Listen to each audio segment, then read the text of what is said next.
मुख्यमंत्री पुष्कर सिंह धामी ने हल्द्वानी में कुमाऊं मीडिया सेंटर भवन का शिलान्यास किया। करीब 6,75,88,000 रुपए की लागत से बनने वाला ये अत्याधुनिक केंद्र कुमाऊं मंडल के पत्रकारों के लिए आधुनिक सुविधाओं से लैस बहुउद्देशीय मीडिया हब के तौर पर विकसित किया जाएगा। मुख्यमंत्री ने कहा कि ये मीडिया सेंटर लोकतंत्र के चौथे स्तंभ पत्रकारिता को समर्पित एक सशक्त मंच होगा। इसके निर्माण से कुमाऊं के पत्रकारों को छोटे बड़े कार्यों के लिए देहरादून पर निर्भर नहीं रहना पड़ेगा और अधिकांश कार्य हल्द्वानी से संचालित हो पाएंगे। उन्होंने बताया भवन में आधुनिक प्रेस कॉन्फ्रेंस हॉल है, हाई स्पीड इंटरनेट है, डिजिटल स्टूडियो है, समृद्ध लाइब्रेरी भी है, कैंटीन है, अन्य आधारभूत सुविधाएं विकसित की जाएंगी। दूरस्थ क्षेत्र मुनस्यारी, पिथौरागढ़, चंपावत, बागेश्वर, अल्मोड़ा और रानीखेत से आने वाले पत्रकारों के लिए गेस्ट रूम की व्यवस्था भी की जाएगी। मुख्यमंत्री ने घोषणा की समाचार पत्रों से संबंधित निरीक्षण कार्य भी अब इसी मीडिया सेंटर से किए जाएंगे। उन्होंने कहा कि पत्रकार कल्याण कोष बढ़ाकर 5 करोड़ रुपए किया गया है। अधिस्वीकृत पत्रकारों और उनके आश्रितों को 5 लाख रुपए तक की कैशलेस स्वास्थ्य बीमा सुविधा तथा 60 वर्ष से अधिक आयु के वरिष्ठ पत्रकारों को 10,000 रुपए मासिक पेंशन दी जा रही है। एक परिवर्तन आया है नए युवाओं में भी। अब देश प्रथम की भावना सबके अंदर जागृत हुई है, इसीलिए वो राष्ट्र निर्माण में अपनी सबकी भूमिका निभा रहा है और बहुत अच्छी सोच के साथ। जो आज तमाम प्रकार की जो जिनको कहते थे कि गलत आदतें हैं, गलत चीजें हैं, आज हमारा युवा उन सब चीजों से दूर जा रहा है। मैं देख रहा हूं कि उनकी सोच बहुत विस्तृत हो रही है। यही कारण है कि पूरी दुनिया भारत की युवा शक्ति को सम्मान, विश्वास और आशा की दृष्टि से देख रही है। उत्तराखंड में भी हमारे यहाँ युवा ऊर्जा है, संस्कृति है, असीम संभावनाओं की भूमि है और सोशल मीडिया के माध्यम से भी हमारे युवा आज अपनी प्रतिभा, अपनी संस्कृति को विश्व पटल पर नई पहचान दे रहे हैं। हमारी लोक संस्कृति है, हमारे यहाँ के लोक भाषा है, लोक कला है, पहाड़ की संघर्षों की कहानियां हैं। वो पहले सीमित दायरों तक रह जाती थी, लेकिन अब कुछ ही क्षणों में पूरी दुनिया तक आज हमारी बात पहुंच रही है।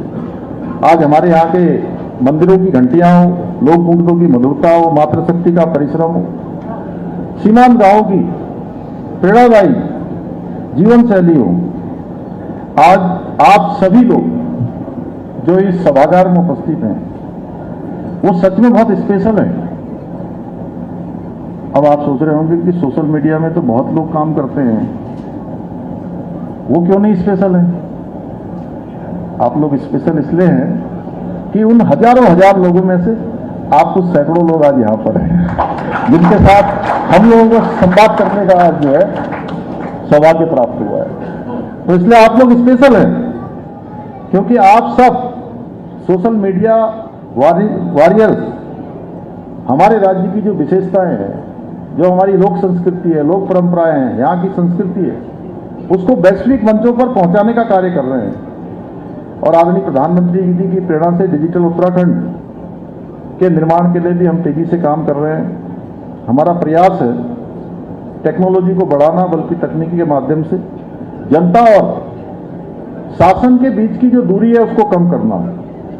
एक समय था जब लोगों को अपने छोटे छोटे काम करवाने के लिए बहुत चक्कर लगाने पड़ते थे, दफ्तर जाना पड़ता था, लेकिन आज उनके लिए सोशल मीडिया एक प्रभावी माध्यम बन गया है अपनी बात कहने का, अपनी बात का समाधान करवाने के लिए।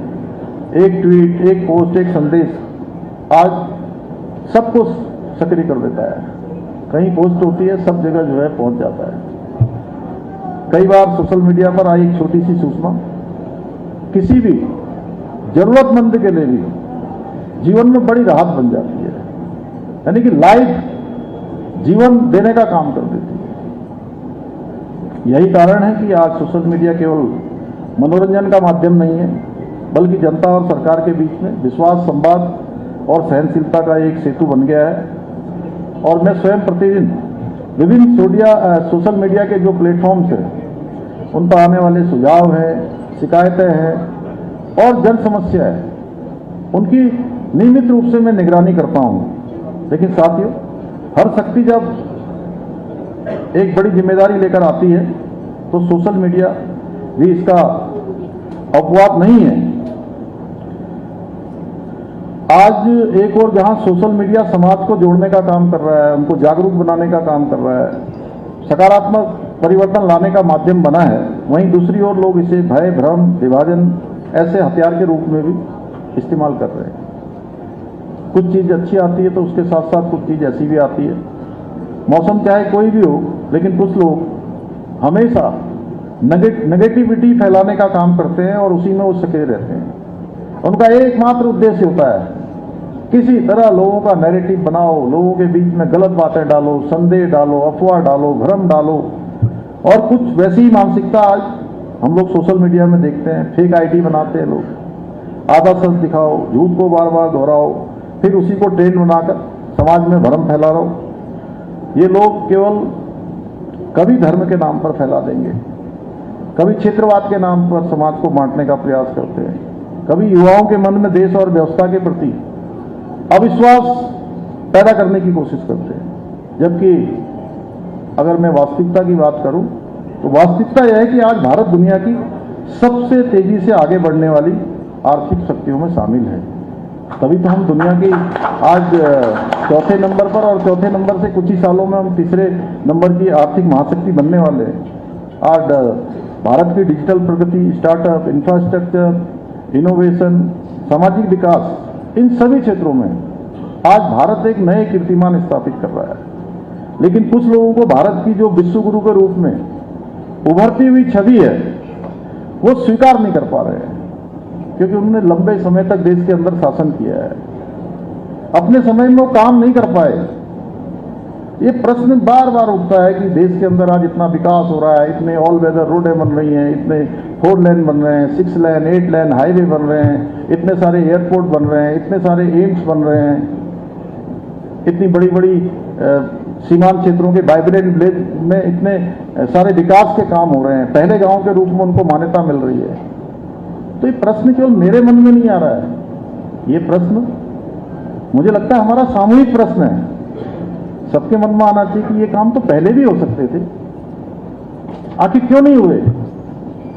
क्योंकि इच्छा शक्ति नहीं थी। इसलिए अब सोशल मीडिया को भारत विरोधी ताकतें एक डिजिटल युद्ध भूमि की तरह इस्तेमाल करने का प्रयास कर रही है। ऐसे समय में आप लोगों की जो है भूमिका कंटेंट क्रिएटर की नहीं है, बल्कि डिजिटल राष्ट्रदूत की बन जाती है। आप लोगों का बहुत बड़ा इसमें एक दायित्व बन जाता है। इसलिए अब समय आ गया है कि सोशल मीडिया पर सही बात दिखाई जाए, सकारात्मक चीज दिखाई जाए, और राष्ट्रहित की जो आवाज है उसको मजबूती से आगे बढ़ाया जाए। साथियों, हमारी सरकार देवभूमि में यहाँ के मूल स्वरूप को, सांस्कृतिक पहचान को, सामाजिक समता की रक्षा के लिए हमने लैंड जिहाद, लव जिहाद, थूक जिहाद, अवैध धर्मांतरण, दंगा विरोधी कानून, ऐसे कई कदम उठाए हैं। तभी से आप देख रहे होंगे कुछ राष्ट्र विरोधी तत्व, उनका जमावड़ा भी बीच बीच में उत्तराखंड बन जाता है, उनका केंद्र भी यही बन जाता है घूम फिर के।